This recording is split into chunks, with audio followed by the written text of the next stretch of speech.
Vous écoutez IDFM, il est 21h. IDFM 98.fr sur la planète Terre, et ce soir, nous allons partir un peu plus loin qu'Anguin-les-Bains. Nous allons aller au Canada en direct avec Yvan Poirier. Est-ce que vous m'entendez? Très bien, je vous entends très bien, merci. Bon, moi aussi. Est-ce que vous pouvez parler, que je vois si ça vous passe bien? Oui, bien effectivement, il me fait plaisir de pouvoir faire cette entrevue avec vous aujourd'hui afin de vous parler de ce qu'on a déjà annoncé, c'est-à-dire l'après-vie des animaux. D'accord. Donc, vous donner quand même une idée d'ensemble. Ok, mais on va peut-être vous présenter avant, dire qui vous êtes. Donc vous êtes Canadien, vous êtes où à Montréal? Ok, vous voulez que je parle de moi comme tel? Bah, quand même dire un peu qui vous êtes. Ok, donc je suis Yvan Poirier. Je demeure au Canada, je demeure tout près de Montréal en fait, à peu près 50 kilomètres de Montréal.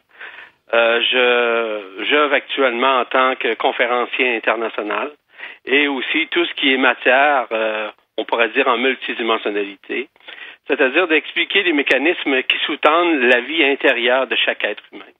C'est ce que je fais journellement. Donc je suis à ma retraite déjà depuis 11 ans.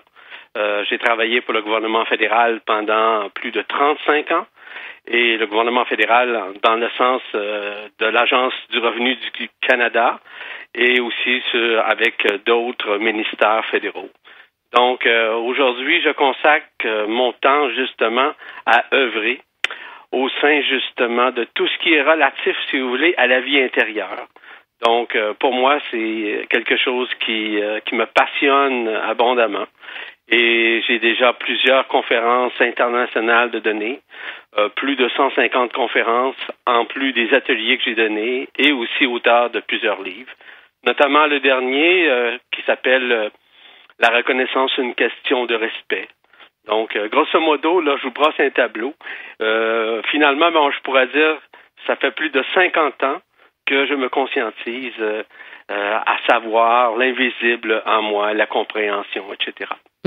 Alors pour les ufologues, vous êtes aussi dans la presse galactique. Et si on a un petit moment en fin d'émission, on pourrait peut-être parler de ce qui se passe avec Nibiru, mais je ne sais pas si on aura le temps. Donc vous faites aussi partie de la presse galactique, le quotidien qui réunit. Effectivement. En fait, de vous parler de Nibiru, on pourrait en parler longuement. Il faudrait nécessairement d'en faire une émission entière. Beaucoup plus longue. Oui, une émission spéciale, effectivement. Ok, vous nous donnerez juste quelques nouvelles en fin d'émission. Donc, moi, je dédie cette émission à Pacha, mon chat, qui s'appelait Pacha parce que ce n'était pas un chat qui m'a suivi pendant de nombreuses années et qui m'a quitté le dimanche de la Pentecôte. Et je me suis posé la question, je me suis dit, tu fais plein d'émissions sur la vie après la vie, enfin sur la vie après la mort, et t'as jamais rien fait sur le monde animal. Et quand j'ai vu à quel point ça fait souffrir un animal qui s'en va, j'ai cherché sur Internet et je suis tombée sur vous, je ne sais plus comment. Vous n'avez pas écrit de livre là-dessus, mais je suis tombée sur vous et vous m'avez dit oui, effectivement, je peux vous donner quelques détails sur ce qui se passe pour les animaux dans l'au-delà. Oui, effectivement. Donc, est-ce que vous voulez que je vous communique, que je vous partage ce qui se passe vis-à-vis justement l'après-vie des animaux? Mais déjà au moment du départ, qu'est-ce qui se passe au moment du départ? Est-ce que c'est comme pour nous, ils s'en vont tout de suite, ou est-ce qu'il y a un laps de temps? Okay. Je vais vous dire quelque chose d'important, c'est que moi aussi, nous avons eu dans notre famille, dans ma famille, avec mes enfants, dans les derniers mois, nous avons été obligés d'euthanasier notre chien, notre précieux chien, qui s'appelait Ducci. Ça a été très difficile de pouvoir traverser cette phase, dans un premier temps, d'accepter de le faire euthanasier, dans un premier temps, dans un second temps, de vivre le deuil aussi. Avec les enfants, nous avons 4 enfants. Il y a aussi d'autres personnes qui font partie de la famille. Et ça a été quelque chose de très important pour nous à traverser. Il y a eu beaucoup de tristesse, beaucoup de peine, mais en réalité, c'était une libération en ce qui concerne justement notre chien. C'était un gros chien, hein? C'était un bouvier bernois, donc c'est un chien qui pesait plusieurs kilos, mais ça reste quand même, c'était un chien excellent pour la famille, pour les enfants, d'une douceur incommensurable. Donc, il nous manque encore, on y pense souvent, mais on sait qu'il est dans notre cœur, et c'est ça qui est le plus important. Voyez-vous, à l'intérieur on va dire une perte, en réalité, c'est une perte, mais ce n'est pas vraiment une perte, c'est un passage, parce que nous sommes ici, tous et toutes, des personnes, des animaux aussi, qui sont de passage, transitoires, une période de temps. Que nous croyons ou non à l'incarnation ou à la réincarnation, c'est pas important. Notre période que nous passons ici, au sein de la Terre, c'est une période transitoire. C'est une période d'expérience. C'est une période où nous vivons des expériences avec les autres, avec la famille, avec notre travail, avec tout ce que nous vivons au jour le jour. Que ce soit, par exemple, avec notre famille, comme je le mentionnais, mais aussi vis-à-vis de nos expériences que nous vivons journellement.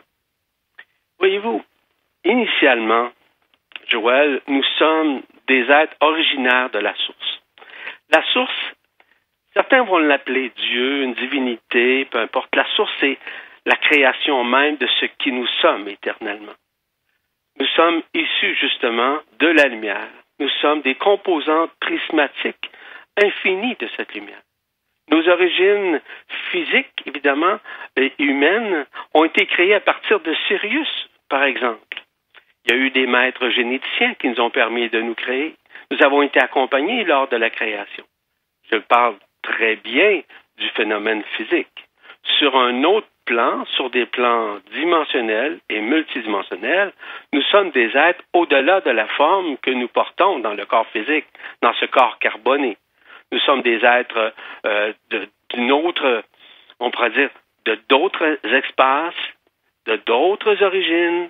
Donc, nous sommes des êtres qui sont au-delà de la forme. Mais les animaux, c'est la même chose.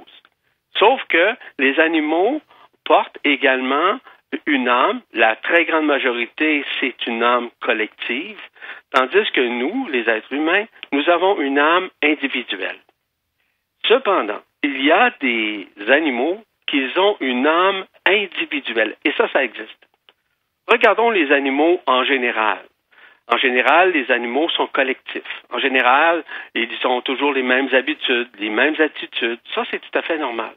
Parfois, on rencontre des animaux dont on a l'impression qu'ils sont humains. Et je parle de mon chien en l'occurrence, et sûrement de votre chat, qui était vivant, qui avait justement cette compréhension, qui était capable de jouer, oui, mais surtout de vous aider à traverser certaines phases dans votre vie. Donc, notre chien dans la famille était aussi important que les enfants.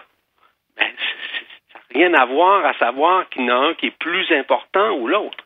C'est que chacun joue un rôle. Et les animaux jouent un rôle extrêmement important.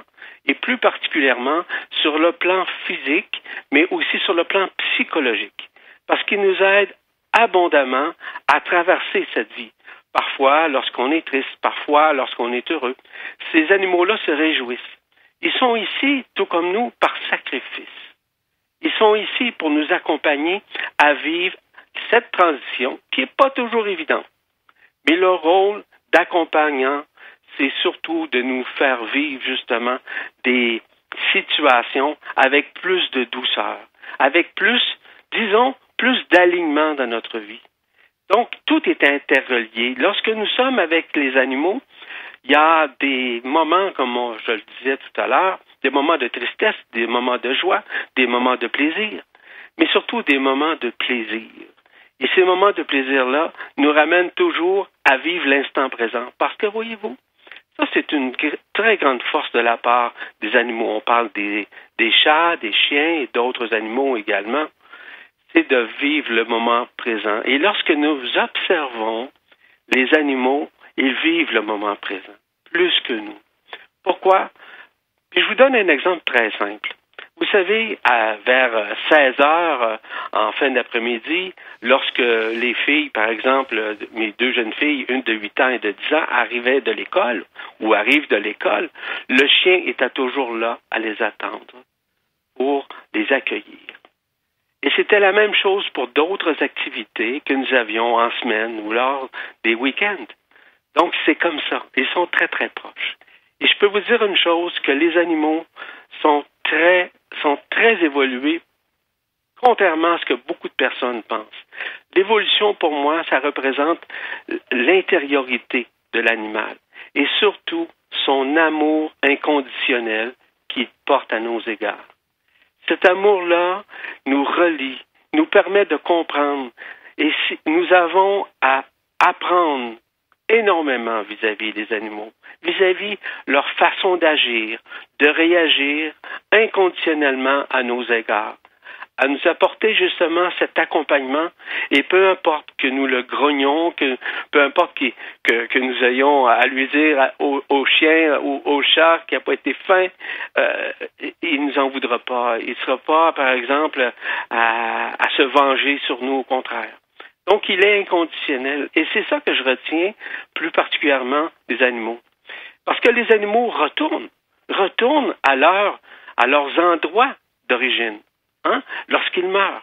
Donc, il y a des endroits d'origine un peu partout, à travers les univers, à travers les multivers, où ces animaux-là vivent des expériences, et va de soi, mais vivent aussi une procréation que nous avons vécu aussi notamment sur Sirius, comme je vous le mentionnais. Généralement, les chats, les chiens proviennent de Sirius C. Sirius C, évidemment, on sait que c'est dans les Pléiades. Mais ce qui est important de réaliser, c'est que ces êtres-là ont vécu, non pas pour la très grande majorité, mais avec une âme individuelle.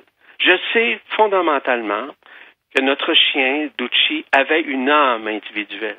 J'étais en mesure de lire son âme. J'étais en mesure même de dire quelles étaient, même ses vies antérieures, et à quel point cet animal avait notamment la capacité de pouvoir revenir, si c'était le moment, de venir en tant qu'humain. C'est loin de ce dont je viens de vous dire. Ça dépasse l'entendement humain. Donc, les animaux sont encore aussi importants que n'importe quoi, n'importe qui sur la Terre. Parce qu'ils se préparent pour certains, je ne dis pas en général, mais plusieurs se préparent à aller vivre dans des mondes de densité, dans des mondes carbonés ou dans des mondes unifiés avec un autre corps qui peut être celui d'un autre animal ou simplement d'un humain. C'est à ce point-là. Donc, peut-être que les sceptiques vont être confondus là-dessus, mais à l'intérieur, moi je vous le dis personnellement, pour avoir vécu des expériences extra-temporelles et aussi extra-galactiques, pour vous confirmer ce dont je viens de vous dire. Est-ce qu'il serait possible, par exemple, d'avoir eu un chat il y a une quarantaine d'années et que ce chat se réincarne et qu'on le retrouve 40 ans plus tard? Tout à fait. Tout à fait, et c'est très possible. Et c'est ça, justement, le fait que certains animaux, je ne dis pas tous les animaux, okay, que certains animaux peuvent se réincarner. Ils peuvent se réincarner même dans la même famille. C'est-à-dire que ça peut être le même chat qui faisait partie de la famille de vos grands-parents qui revient dans ce monde pour vous accompagner. Parce que nous sommes tous interreliés. Que ce soit les humains, que ce soit les animaux, que ce soit les plantes, que ce soit les fleurs, que ce soit les cristaux, nous sommes tous interreliés. Nous sommes tous un dans les réalités multidimensionnelles. Pour le commun des mortels, c'est difficile à croire, c'est difficile à saisir parce que on est dans une plateforme humaine illusoire où on vit avec un corps carboné, avec un corps physique, avec des organes, avec des expériences. On a de la difficulté à admettre que nous sommes des êtres de l'au-delà, que nous sommes des êtres qui proviennent d'univers, qui proviennent dans des origines qui dépassent tout entendement humain, quel qu'il soit. Nous sommes, entre guillemets, un peu comme des êtres extra-temporels, extraterrestres, dans le sens où nous sommes incarnés pour vivre des expériences dans un monde unifié comme la Terre, par exemple. Mais il existe d'autres planètes, il existe d'autres univers, il existe d'autres multivers, il existe des espaces où on peut vivre ailleurs, autant sur le plan physique sur le plan holographique, sur le plan éthérique, sur le plan multidimensionnel, sur le plan anthropomorphique. Écoutez, là, ce dont je viens de vous dire, c'est ça la réalité. Mais c'est difficile à croire pour le commun des mortels qui est dans son espace-temps, qui est dans le métro boulot dodo, par exemple. Parce que son ouverture n'est pas là. C'est pas de juger ça. C'est simplement de dire que nous sommes maintenant, en ces moments, on pourrait dire des révélations. On peut parler de plein de choses, s'il va de soi. Mais dans ces moments de révélation, nous sommes en train de découvrir scientifiquement qu'on peut voyager maintenant dans le temps. Donc, ça, c'est des preuves scientifiques, là. Hein? Ça, c'est prouvé. Donc, automatiquement, si on est capable de voyager dans le temps, ça veut dire qu'on est capable de voyager dans notre propre temps intérieur. Le propre temps intérieur se fait de différentes façons par des trous noirs qui sont à l'intérieur de nous, que nous ne connaissons pas, mais que nous apprenons de plus en plus de la part des scientifiques qui nous en parlent.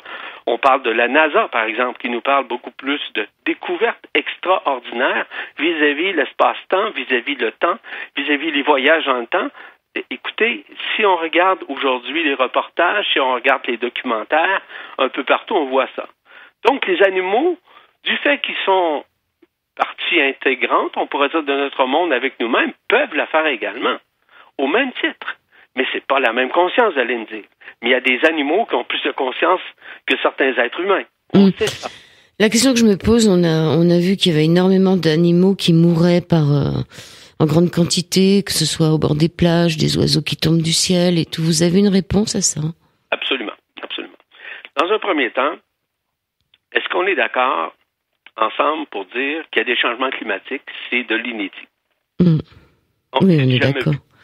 On ne peut pas nier ça d'aucune manière. D'ailleurs, justement, j'ai écrit un article sur la presse galactique hier et je donnais différents liens où les gens peuvent aller voir ce qui se passe planétairement. Donc, il y a la pollution, hein? Il y a les émanations des énergies plasmiques, il y a la manifestation de tout ce qui est relatif aux rayons cosmiques. De plus en plus, la manifestation de ces rayons cosmiques du fait aussi que la ionosphère, la magnétosphère, ainsi que l'héliosphère sont en train de se dissoudre. On ne peut pas nier ça, c'est prouvé scientifiquement. Ce qui fait en sorte qu'il y a des animaux qui sont maintenant plus capables de supporter ces énergies, ces ondes d'énergie. Et ces ondes électromagnétiques sont extrêmement puissantes. Donc, il y a beaucoup d'animaux qui doivent quitter. En d'autres termes, ces animaux disparaissent. On peut parler, par exemple, des poissons, on peut parler aussi des oiseaux. On peut parler de différentes races d'animaux qui disparaissent carrément comme ça. On se demande d'où ça vient. Ben, c'est en grande partie à cause de tout ce qui est relatif. Il y a des pollutions physiques, hein, des pollutions au niveau de la Terre, mais il y a aussi la pollution au niveau des rayons qui sont émanés, qui sont effusés partout. Ce qui fait en sorte que de plus en plus, qu'est-ce qui se passe sur la planète? Bien, c'est ça qui se passe. C'est la manifestation. Tout à l'heure, on pourrait parler de Nibiru, on peut parler d'Hercolubus, on peut parler justement des alignements planétaires, on peut et aussi extraplanétaires. On peut parler justement du renversement. Je peux vous donner un exemple. On dit que la Terre aurait augmenté son diamètre de 10 000 kilomètres. Oui. Ça, c'est parlé scientifiquement. Donc, on rêve pas, là. Donc, il y a quelque chose qui se produit. Il y a des manifestations des ondes de vie qui proviennent de l'intra-terre et qui sortent de la Terre. Regardez les volcans. Hein? Regardez de plus en plus la multitude de volcans. Hier, on annonçait au niveau, par exemple, aux États-Unis, de ce qui se passe un peu partout vis-à-vis de la violence, etc. Ce sont des phénomènes. C'est des phénomènes qui sont également électromagnétiques. Il y a, on parle des vents solaires, on parle de tous ces mécanismes-là sans vous élaborer davantage toutes ces mécaniques-là. Mais c'est important de réaliser. Donc, ces manifestations-là jouent un rôle extrêmement important à la disparition de ces dits animaux, quels qu'ils soient. Donc, c'est tout à fait normal. L'approche d'Hercolubus ou de Nibiru est extrêmement importante, électromagnétiquement parlant. On le verra juste après la pause musicale. C'est une petite fille qui chante ses animaux morts. Vous restez hors antenne, il n'y a pas de problème. Allez, c'est parti. Merci beaucoup. Merci. À tout de suite dans 3 minutes. Merci.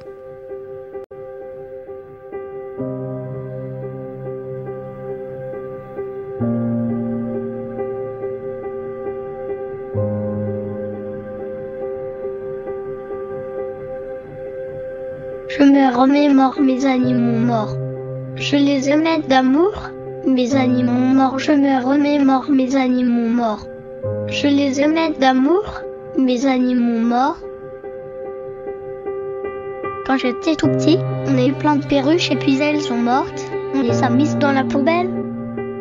Juste après les perruches, on a eu les poissons rouges mais ils sont morts très vite.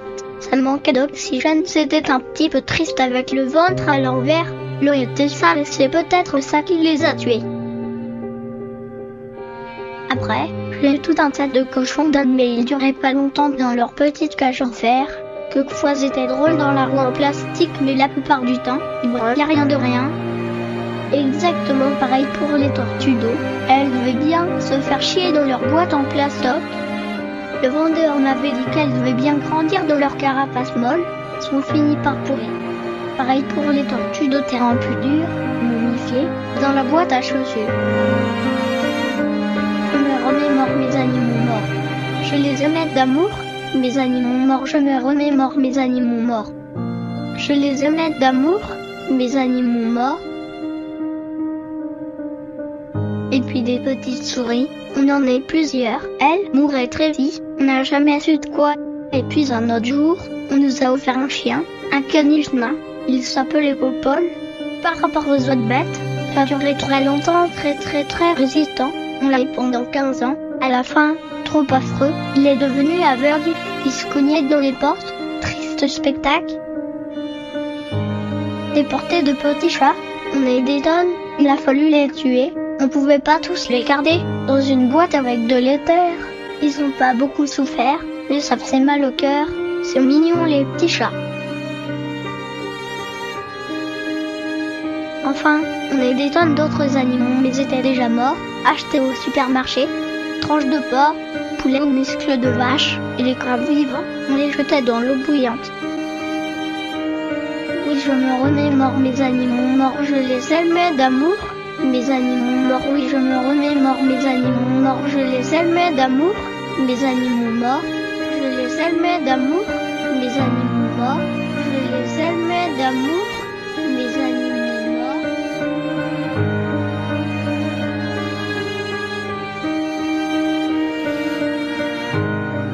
Alors vous retrouvez ça sur YouTube, 35 animaux morts.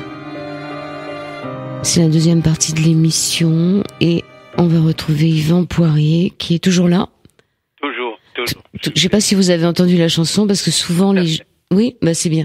Alors c'est une chanson un peu triste mais ça nous rappelle aussi qu'on donne souvent à des enfants des animaux et que c'est vrai, en général, on apprend la mort avec nos animaux. C'est pour ça que j'ai passé cette chanson, puisque je me rappelle ma fille qui a découvert la mort avec la mort d'une souris, et moi-même avec la mort d'un poisson, le ventre à l'air. Donc c'est pour nous rappeler aussi à quel point ces animaux nous amènent vers la mort, puisqu'ils durent pas longtemps, même si on a un chien. C'est quoi, 17 ans le maximum, un chat. Donc voilà, c'était pour faire un petit clin d'œil à l'enfance et à cette façon, comme vous le dites, Yvan Poirier, qu'ils ont de nous forger aussi et de nous apprendre la mort puisqu'ils vivent pas longtemps. Ah, tout à fait.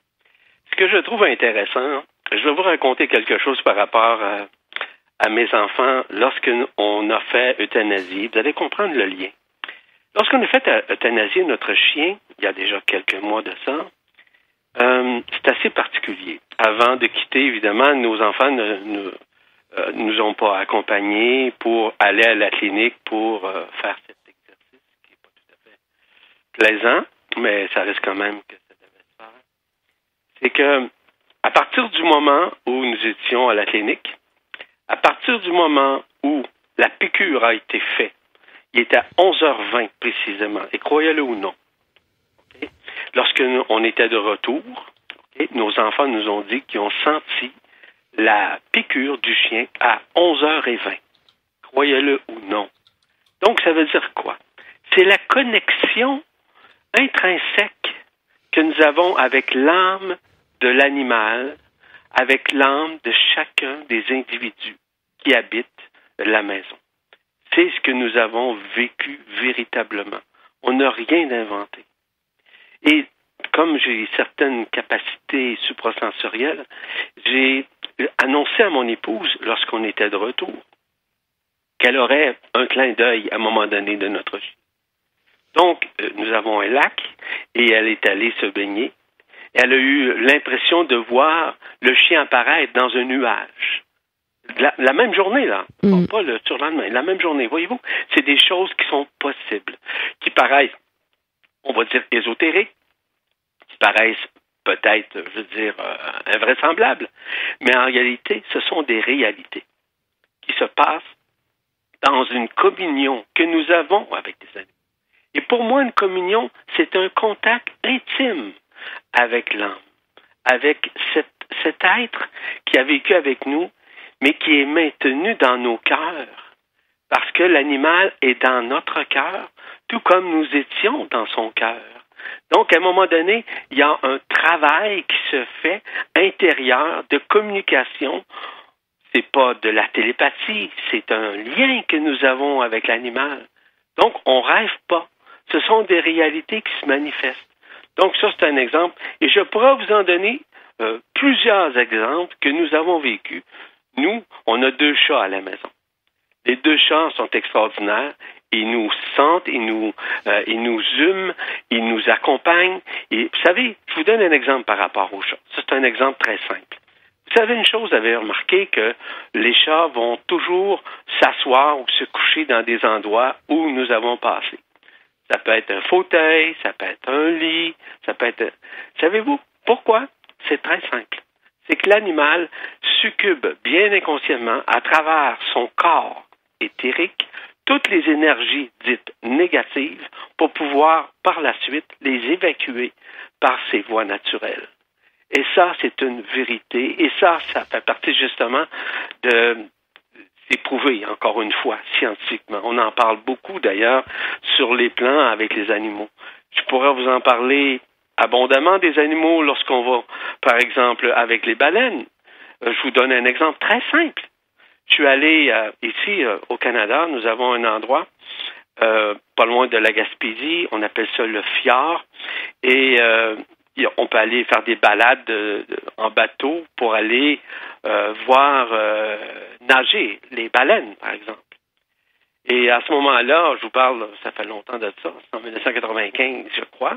Donc, on nous dit qu'il est possible que nous rencontrions des baleines, c'est-à-dire dans le passage avec le bateau.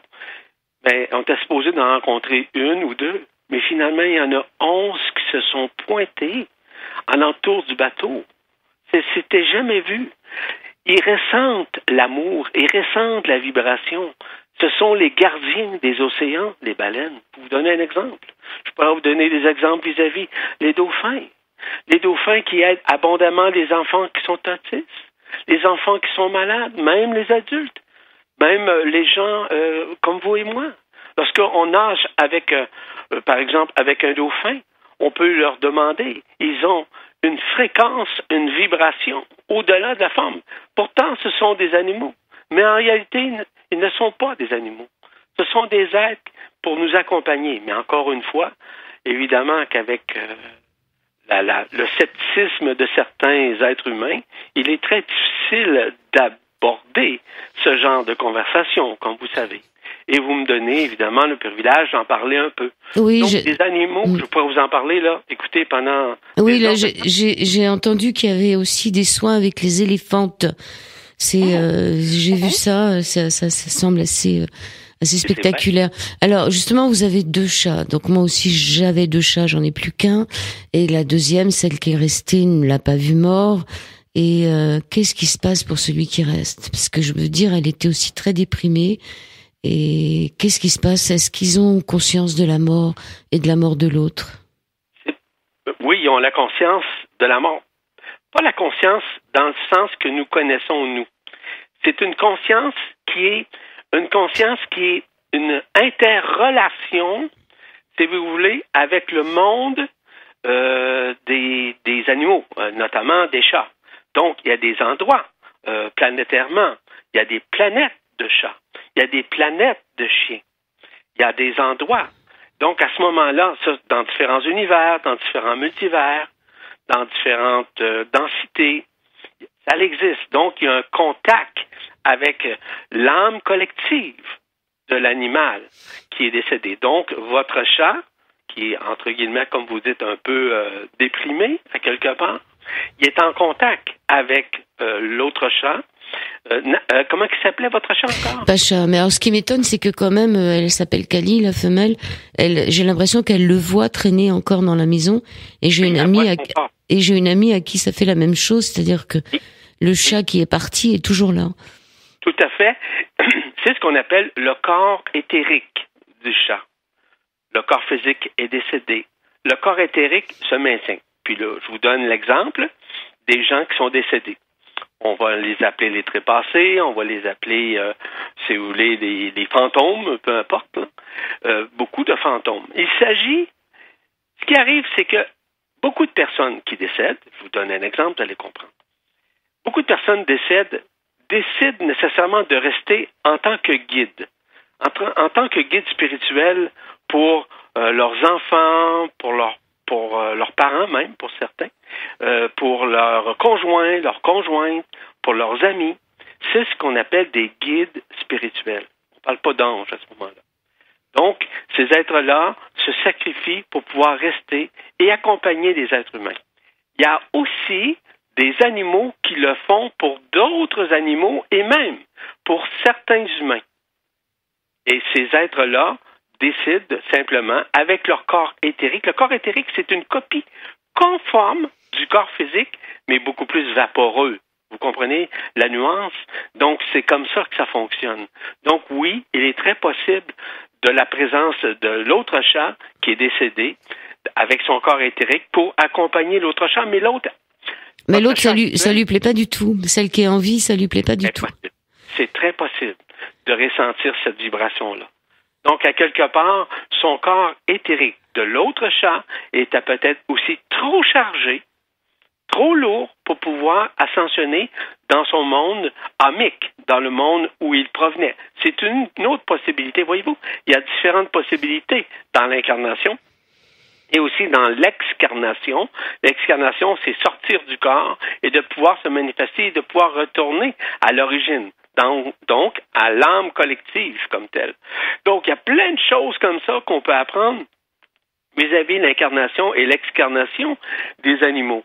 Est-ce que les animaux, ça, beaucoup de personnes se posent la question à savoir si les animaux ascensionnent. C'est pas une ascension.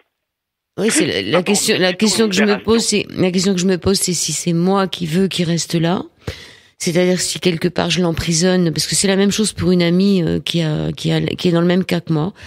Son chat est mort et donc voilà. Est-ce que c'est moi qui l'emprisonne parce que je veux dire j'ai pas envie qu'il parte et que je lui donne pas sa liberté, mais c'est la même chose pour des humains aussi. Ou est-ce que c'est lui qui a envie de rester? Et dans ce cas-là, si c'est lui qui a envie de rester, de quel droit j'ai à m'interposer en lui disant qu'il s'en aille? Vous avez absolument raison. Et c'est vers ça que je me dirige à présent. Souvent, les gens qui sont décédés, pas tous évidemment, décident de rester pour accompagner les âmes humaines. Et ça, c'est des choses qui sont très, très populaires, on pourrait dire. J'aime peut-être pas le mot populaire, mais c'est très fréquent. C'est la même chose au niveau de certains animaux auxquels nous sommes attachés émotionnellement. Et c'est là la problématique. Vous savez, le plus grand amour qu'on puisse avoir pour un être humain ou pour un animal, c'est de le laisser libre. Et ça, c'est le plus grand amour. Donc, il y a encore le lien amique avec votre âme actuellement, cet animal, qui fait en sorte qu'il se maintient dans votre entourage. Et le plus grand amour, c'est de le laisser libre. Et le laisser libre, c'est simplement de le laisser aller dans la lumière qui va l'accompagner. Il y a un cordon, on va dire, ombilical, qui existe entre lui et aussi avec son âme collective, c'est-à-dire l'âme collective de son lieu d'origine.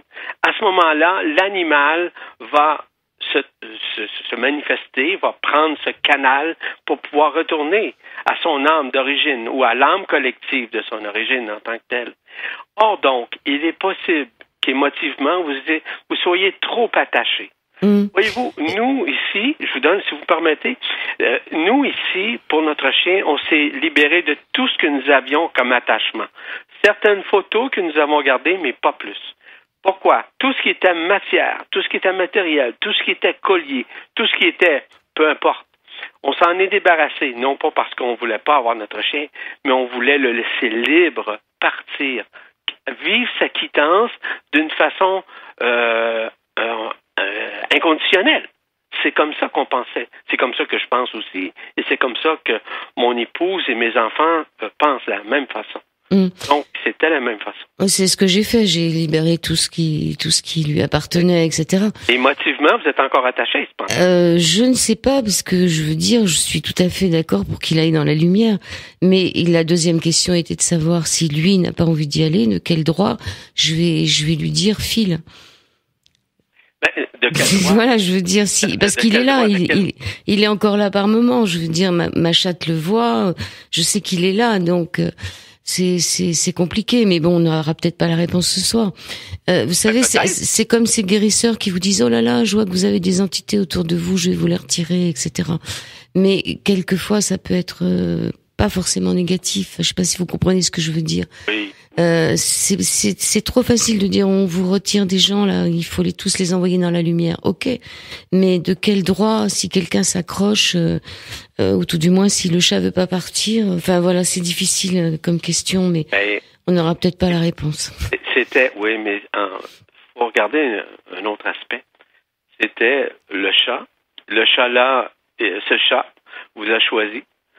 Vous a choisi autant dans la vie que dans la mort. En d'autres termes, vous lui donniez à manger, vous le caressiez, vous l'apportiez évidemment chez le vétérinaire, etc. En tout cas, vous vous en occupiez. Donc, ça, c'était sur le plan de la densité, sur le plan physique. Mais vous avez aussi un droit de manifester, c'est-à-dire de l'accompagner à ce qu'il soit libéré de cette vie, de ce monde, on va dire, entre guillemets, éthérisé, afin qu'il retrouve son âme collective. Vous avez le droit. Vous avez totalement le droit. Et c'est pas, on va dire, un pouvoir, oui, c'est un pouvoir discrétionnaire, vous allez me dire, c'est vrai. Bien, ça reste quand même que c'est à vous à discerner si vous vibrez de le laisser aller. C'est à vous, ça vous appartient. Moi, je sais bien, personnellement, que si c'était mon cas, c'est certain que je prendrais la décision de le libérer. C'est ce que nous avons fait par rapport à notre chien. Exemple. Et c'est la même chose que j'ai fait avec d'autres animaux qui sont décédés. Puis je vous raconte une anecdote très simple. J'avais 9 ans à ce moment-là, puis un de mes chiens mon chien est tombé malade, j'avais un berger allemand, et il est tombé malade il y avait 6 mois. C'est-à-dire, non, excusez-moi, quand je l'ai eu, il y avait 6 mois, mais lorsqu'il est décédé, il est obligé de le faire euthanasier, puis à l'époque, l'euthanasie, ça n'existait pas comme aujourd'hui. On les plaçait simplement dans une boîte, et dans la boîte, on lançait du gaz, puis l'animal mourait. C'était comme ça que ça fonctionnait à l'époque. Et moi, j'ai vu mon chien mourir devant moi. Je peux vous dire une chose, il fallait avoir un amour inconditionnel pour le laisser libre, mon chien, malgré la maladie qu'il avait. Il fallait cet amour de libération. Puis j'avais seulement 9 ans à l'époque. Voyez-vous, c'est ça, c'est le plus grand amour qu'on puisse avoir. Et c'est simplement de prendre cette décision de laisser libre cet animal. Parce que l'animal ne nous appartient pas, comme nos enfants ne nous appartiennent pas. Et ça, c'est prouvé. Et à ce moment-là, s'ils ne nous appartiennent pas, par contre, nous avons une dose de responsabilité vis-à-vis autant les humains que les animaux qui vivent avec nous, parmi nous. Et on peut pas garder un animal qui soit sur le plan de la mort, à moins qu'il souhaite lui demeurer. Pourquoi? Pour accompagner. Parce que vous me dites que l'autre champ est réfractaire à sa présence. Bon. Ben, ils s'entendaient très bien. Ils s'entendaient très bien quand ils étaient ensemble. Hein, ça c'est clair. Ils s'entendaient très bien. Non, mais j'ai bien compris ce que vous vouliez dire. Voilà, on va retrouver Yvan Poirier pour la dernière partie de cet Au-delà du miroir sur l'antenne d'IDFM où nous parlons des animaux et plus particulièrement de l'après-vie ou du passage des animaux dans un autre monde. Yvan Poirier, je me rappelle de ces gens qui empaillent leurs chiens. Ça doit pas. J'ai vu des chiens ou des chats empaillés chez des gens. Ça se faisait beaucoup à une époque. J'ai toujours été effarée de voir ça. Mais maintenant, on est plutôt à avoir des cendres. Et là, j'ai une idée. Vous m'avez dit qu'il fallait peut-être que je le libère. Et je pense que je vais peut-être libérer ces cendres. Ça réglera peut-être les problèmes. Vous êtes toujours là? Toujours. Bon. Vous avez absolument raison. C'est une excellente décision. Ouais. Quand t'as empaillé un animal, c'est pas la meilleure chose pour qu'il puisse partir dans l'autre monde. Hein. C'était pas une bonne idée quand même. Si vous me permettez, j'aimerais vous parler généralement des animaux potentiels ayant une âme individuelle. Est-ce que ça vous tente que je vous parle de ça? Oui, allez-y. Je vais vous donner des exemples. Prenons les dauphins. Prenons les baleines. Prenons les lions de mer. Plusieurs oiseaux. Par exemple, les colombes, les rouges-gorges et d'autres. Les abeilles. Les abeilles, vous savez, de plus en plus, les abeilles qui nous quittent présentement, de plus en plus. Si vous avez remarqué à quoi ressemble, si vous voulez, une ruche d'abeilles, c'est par des petits hexagones qui sont interreliés les unes aux autres. Mais croyez-le ou non, l'amour, la création est hexagonale. Oui. Donc, c'est assez spécial ce dont je viens de vous dire. Je parle d'autres animaux. On parle des lions. On peut parler de tout ce qui est des félidés, les cougars, les tigres, qui sont des éléments qui sont reliés à des races extraterrestres, par exemple, comme les arthuriens. C'est assez spécial. Prenons les oiseaux. Les oiseaux de proie. On peut parler des aigles, des faucons, des harfans, des chouettes. Mais la majorité, ils ont un lien direct avec l'aspect totémique qu'on appelle.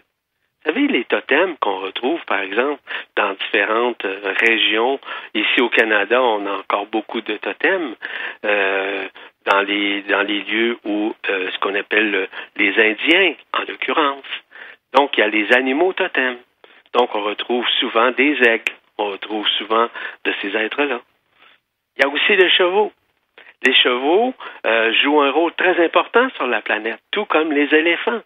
Les chiens, les loups, les tortues, les bovins, les vaches, les bœufs, sans compter évidemment des dragons. On peut parler aussi d'autres entités de la nature. Voyez-vous, c'est des choses qu'on méconnaît. Pourquoi? Parce que c'est pas dévoilé. On pense que c'est mystique. On pense que c'est de l'ésotérisme caché, peu importe. Donc, ces êtres-là, la grande majorité de ces êtres que je viens de vous nommer, possèdent une âme individuelle. Donc, ils proviennent généralement de Sirius. Généralement. Il y en a de Sirius C et d'autres de Sirius B. C'est des choses que je parle dans mes conférences, dans mes séminaires, dans les ateliers. Et je parle de ça, pour moi, c'est parler de ça comme on parle ensemble, tout simplement, aujourd'hui. Pourquoi? Parce que ça existe vraiment. Ici, on est dans un monde enfermé. Nous sommes dans un monde illusoire, dans un monde éphémère. On ne voit pas la vérité. Pourquoi? Parce qu'on est enfermé dans la conscience. Pourquoi on est enfermé dans la conscience? C'est parce qu'on a été, on pourrait dire, enseveli, avili par des formes, par la matrice astrale et d'autres mécanismes. Donc, c'est pour ça que, écoutez, je pourrais élaborer encore plus longuement à ce chapitre, à ce niveau. Mais ces éléments-là doivent être connus et reconnus aujourd'hui. Parce que la science est en train, justement, de nous révéler plein de particularités par rapport, par exemple, aux âmes incarnées, désincarnées, et j'en passe. De plus en plus, on parle de ça scientifiquement. Ça prouve à quel point qu'il est temps qu'on révèle certains mécanismes. On parle aujourd'hui de l'après-vie au niveau des animaux, mais à l'après-vie au niveau des humains également, qui retournent à leurs origines stellaires. Écoutez, comment pouvons-nous douter qu'il n'existe pas d'autres mondes sur d'autres planètes ou encore dans d'autres galaxies. C'est impossible. Ce que je veux dire, c'est que c'est possible si ça existe, mais c'est impossible qu'on ne croit pas à ça. Écoutez. Alors l'après vie des humains, c'est vraiment un des thèmes majeurs de cet au-delà du miroir. Mais c'est vrai qu'on n'avait jamais rien fait sur les animaux. Pour clôturer les animaux, on avait dit que vous parleriez vraiment quelques minutes de la planète Nibiru, oui, qui a l'air de se rapprocher quelque part, non? Ah, effectivement. Justement, dans l'article que j'ai publié, je donne un lien. Le lien prouve à quel point que Nibiru ou Hercolubus, qu'on l'appelle comme ça, ou la planète X, peu importe le terme, a été occulté par Google Sky. Okay? Google Sky, évidemment, ils ont accès, évidemment, cosmiquement, avec leur machine, de pouvoir aller voir le cosmos et de pouvoir détecter. Ben, croyez-le ou non, ils ont occulté directement avec un carreau, le lien et aussi l'apparence d'Hercolubus présentement. Oui, alors Google Sky confirme l'existence du grand dragon rouge. Absolument. C'est une vidéo qui est sur YouTube. Absolument. Et quand vous allez voir en 3D, en infrarouge, on remarque à ce moment-là que la planète X, ou encore Hercolubus ou Nibiru, a été occultée par un petit carré qu'on place devant Hercolubus. Et ça c'est prouvé scientifiquement, là, ce dont je viens de vous dire. Ça, c'est Google Sky qui a fait ça. Donc, et dans l'article, c'est ce dont je parle. Pour Hercolubus, c'est certain que Hercolubus a terminé sa rotation. C'est-à-dire qu'il était derrière le Soleil, maintenant il est en direction de la Terre. Et bientôt, nous aurons, et on ressent évidemment les vibrations, on ressent les fréquences, on ressent son électromagnétisme qui se manifeste de plus en plus présentement. D'ailleurs, j'ai donné une conférence privée il y a déjà quelques mois de ça sur la manifestation intrinsèque et extrinsèque nécessairement d'Hercolubus qui se manifeste de plus en plus. Alors Hercolubus, c'est quoi? C'est l'autre nom? C'est la même chose que Nibiru. C'est le même nom que Nibiru. Oui, Hercolubus, Hercobulus ou encore la planète X ou encore Nibiru, c'est exactement la même chose, sauf que c'est dit d'une façon différente dépendant des secteurs d'enseignement. Mais moi, je sais que Nibiru, c'est aussi, son vrai nom, c'est Hercolubus ou Neb-Eru. Neb, N-E-B, H-E-R-U. Hein? C'est ça, Neb-Eru. Et ça, c'est prouvé aussi, encore une fois, dans différents documents qui ont été écrits par différents prophètes, etc., nous annonçant l'approche de Nibiru, qu'on appelle l'étoile qui va apparaître. Et d'ailleurs, Nostradamus nous en parle. On parle aussi du prophète Jean dans l'Apocalypse. Il nous parle justement de cette planète, on pourra dire, qui est le double, en somme, du Soleil. Parce que le double du Soleil, c'est Nibiru. C'est Hercolubus, peu importe comment on l'appelle. Donc, si vous voulez savoir c'est quoi le double du Soleil, c'est Nibiru. Alors pourquoi on l'appelle le grand dragon rouge? Non, c'est parce qu'il est relié, évidemment, à la constellation du dragon. D'Ophiuchus? Oui. C'est Ophiuchus, non? Exactement. D'accord. Donc, c'est ça les raisons. Donc, oui, son approche est en train de se faire et de plus en plus. On a seulement qu'à remarquer qu'au cours des dernières semaines, on a vécu un réalignement des planètes. De plus en plus. Et ça, encore une fois, scientifiquement. C'est certain que la NASA ne nous en parle pas, mais c'est encore prouvé. Et j'en parlais dans un autre article que j'ai publié il y a déjà quelques semaines de ça. Je parlais notamment des aliments, des aliments planétaires, entre eux, avec le Soleil, avec Sirius, avec, par exemple, Vénus, avec Mars, avec tous ces mécanismes-là, présentement. Mais on rêve pas, là. C'est une réalité. L'alignement est en train de se faire. Et c'est certain que ça a des influences directes et indirectes sur le plan de la conscience, sur le plan aussi des manifestations physiques et métaphysiques qui se manifestent au sein de notre conscience, mais au sein aussi de la planète sur le plan physique. et sur le plan aussi intérieur de la planète. Alors pour ceux et celles que ça intéresse, c'est sur donc lapressegalactique.com et c'est l'article du lundi 2 octobre. C'est ça. C'est l'avant-dernier, puisque le dernier c'est celui du mardi 3, choisir entre le bien et le mal, un mécanisme créé pour diviser. Oui. Voilà, donc c'était sur Nibiru, c'est celui du lundi 2, hein, c'est celui d'hier. Et je donne, à l'intérieur de la conférence que j'ai donnée à ce niveau-là il y a déjà quelques mois, je donne plein de détails, plusieurs particularités vis-à-vis son approche, mais aussi les manifestations que ça va créer au sein de notre monde, au sein de la planète, au sein du système solaire. Il y a un réalignement planétaire, mais un réalignement cosmique qui est en train de se faire. Puis ça, on rêve pas. Ce sont des réalités. On peut pas nier ça, mais c'est certain que la NASA nous cache. Nous cache tout ça, tout comme d'ailleurs le fait Google Sky. Oh, il y a quelques vidéos quand même qui en parlent sur le net, mais c'est vrai que c'est pas dans les grands médias. On va pas nous dire qu'il y a une planète X ou Nibiru ou je ne sais quoi qui est en train de s'approcher. De toute façon, elle doit pas percuter la Terre. Hein. Simplement, elle va un peu passer suffisamment près pour que ça perturbe un peu. On est d'accord? Oui, tout à fait. Puis ça va évidemment occasionner des bouleversements planétaires. Ça va bouleverser évidemment tout ce qui est électromagnétique. Ça va bouleverser tout ce qui est relatif, par exemple, à la rotation de la Terre, parce que la Terre, elle change son angle maintenant.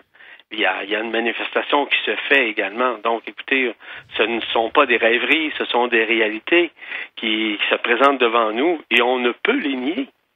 On ne peut pas nier ça, là. Ça serait justement de se cacher, comme on dit, un peu comme l'animal qui se cache la tête dans le sable. Oui, alors vous faites des vibra-conférences aussi, hein, de temps en temps. Donc... J'en fais régulièrement. J'en ai fait encore l'autre semaine. Je me souviens pas sur quoi. Écoutez, j'en fais. Bah ça, il suffit d'aller sur YouTube, de vous suivre et il y a des vibra-conférences. Elles durent assez longtemps, hein, vos vibra-conférences. Hein. Vous êtes bavard. Oui. Je me souviens pas l'autre semaine quelle conférence que j'ai donnée. C'était sur les enfants. Moi, j'en ai regardé une sur les enfants. Oui, sur les enfants, oui, effectivement. Et donc, j'ai dévoilé plein de choses par rapport aux rayons cosmiques des enfants, d'où ils proviennent, plus particulièrement, quels étaient leurs attributs, leurs particularités. Mais ça, ce sont des éléments qui doivent être dévoilés. Ils sont pas dévoilés. On n'en parle pas. On n'en parle pas dans les médias. Si, on connaît les enfants indigos, les enfants... On en a entendu parler quand même, un peu. Non, mais là, vous en avez tellement de différents que c'est impressionnant. Oui, mais c'est ça. Ouais, c'est le moment de dévoiler. Vous savez, le mot apocalypse signifie révélation de la vérité absolue. On est vraiment là. On est vraiment là. Et Hercolubus ou encore Nibiru, ça fait partie de la vérité absolue. Tout ce qui va se pointer au cours des prochaines semaines, des prochains mois, ça va avoir des répercussions directes et indirectes sur la conscience, mais aussi sur le plan planétaire, sur le plan cosmique également. Donc, on ne peut pas rêver. Ce ne sont pas des rêveries. Ce sont des réalités qui dépassent l'entendement humain. J'en suis vraiment conscient. Mais maintenant, il faut s'ouvrir. Ouvrir notre cœur, et surtout notre cœur. Notre cœur à accueillir ce qui vient. Et accueillir, c'est accepter que d'autres sont en mesure justement de nous révéler ces vérités qui ont été cachées, qui ont été occultées pendant des milliers d'années. Oui, donc, on va être obligé de se quitter, Yvan Poirier, mais bon, alors la phrase de la fin, c'est accueillir, c'est accepter. La phrase qu'on pourrait dire pour terminer l'émission, c'est accueillir, c'est accepter. Accueillir, c'est accepter ce qui nous sommes, c'est accepter ce qui vient. Donc on vous retrouve sur Internet, Yvan Poirier, hein, c'est ça, et lapressegalactique.org. Je vous remercie vraiment de cette intervention. J'espère qu'on aura l'occasion de se retrouver sur cette antenne. Je le souhaite de tout cœur, Joël. Et que le soleil accompagne vos pas, c'est ma phrase à moi qui veut dire bonjour. Et vous, c'était quoi? Moi, c'est que la lumière authentique soit en votre cœur et en votre conscience. D'accord. Et ben avec tout ça, on va pouvoir être armés. Merci beaucoup. C'est des armes de paix. Merci beaucoup. Merci. Au plaisir. Merci beaucoup.